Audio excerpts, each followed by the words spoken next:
तो दोस्तों स्वागत है आपका आज की इस एक और वीडियो के अंदर जहां पे हम लोग बात कर रहे हैं एक न्यूमेरिकल के बारे में, एक एग्जाम्पल के बारे में।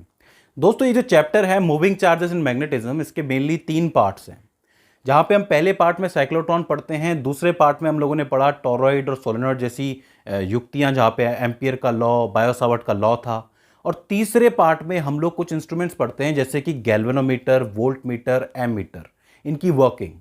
तो अब इसका तीसरा पार्ट बाकी है और मैं ये सोचता हूं कि तीसरा पार्ट शुरू करने से पहले जो अभी तक हम लोगों ने पढ़ा है उस टॉपिक का एक एक न्यूमेरिकल तो हमारे पास होना चाहिए।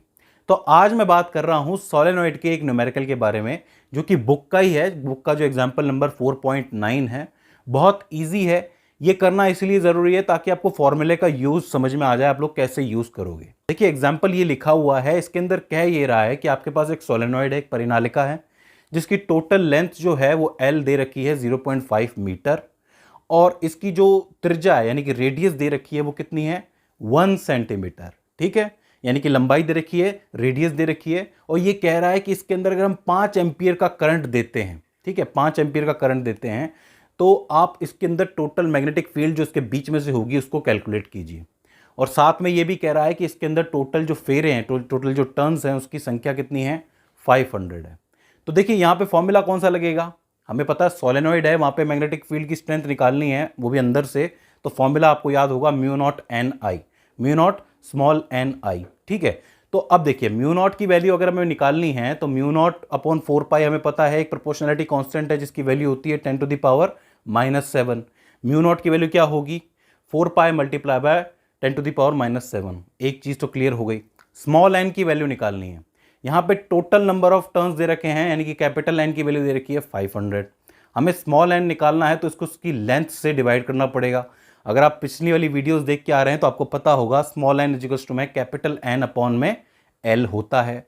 तो पर मीटर में कितने टर्न्स होंगे यानी कि स्मॉल एन की वैल्यू क्या होगी 500 divided by 0.5 is equals to में 1000, यानी कि हर मीटर में 1000 टर्न्स होंगे।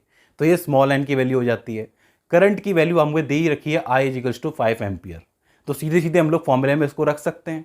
फॉर्मूले में रखने से पहले यहाँ पे त्रिज्या यानी कि रेडियस दे रखी है हमें 1 सेंटीमीटर, उसका क्या काम है।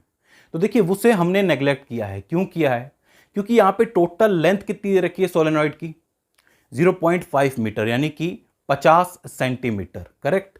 और यहाँ पे त्रिज्या कितनी है 1 सेंटीमीटर है। तो लंबाई के हिसाब से देखा जाए तो हम लोग इस छोटी सी जो रेडियस है इसको हम लोग थोड़ी देर के लिए नेग्लेक्ट कर सकते हैं और ये फॉर्मूला डायरेक्टली लगा सकते हैं। तो आप तीनों की तीनों वैल्यूज रख दीजिए इसके अंदर। जब आप तीनों वैल्यूज इसके अंदर रखोगे और इसको सॉल्व करोगे तो वैल्यू निकल के आएगी 6.2 मल्टीप्लाई बाय 10⁻³ टेस्ला। इसका मतलब ये है कि 5 एम्पियर का करंट जब हम इस सोलेनॉइड में डालेंगे तो इसके बीच में जो मैग्नेटिक फील्ड की स्ट्रेंथ होगी वो ये होगी। तो इस तरीके से आप लोग फॉर्मूले का यूज करते हो। तो ये एक सोलेनॉइड से रिलेटेड न्यूमेरिकल था, हालांकि था बहुत ईजी, लेकिन जिसको नहीं आता, जिसको नहीं पता कि स्मॉल एन की वैल्यू कैसे निकालनी है, वो डायरेक्ट वैल्यू रख देगा। इसीलिए थोड़े से प्रीवियस फॉर्मूलाज हमें पता होने ज़रूरी हैं, सोलेनॉइड की वर्किंग हमें पता होनी ज़रूरी है। तो दोस्तों आई होप ये छोटी सी वीडियो आपके लिए हेल्पफुल साबित रही होगी। इसके बाद भी इसके अंदर कोई क्वेरी आती है तो आप हमें कमेंट सेक्शन में पूछ सकते हैं। सो फ्रेंड्स, आज की इस छोटी सी वीडियो में बस इतना ही। See you in the next one.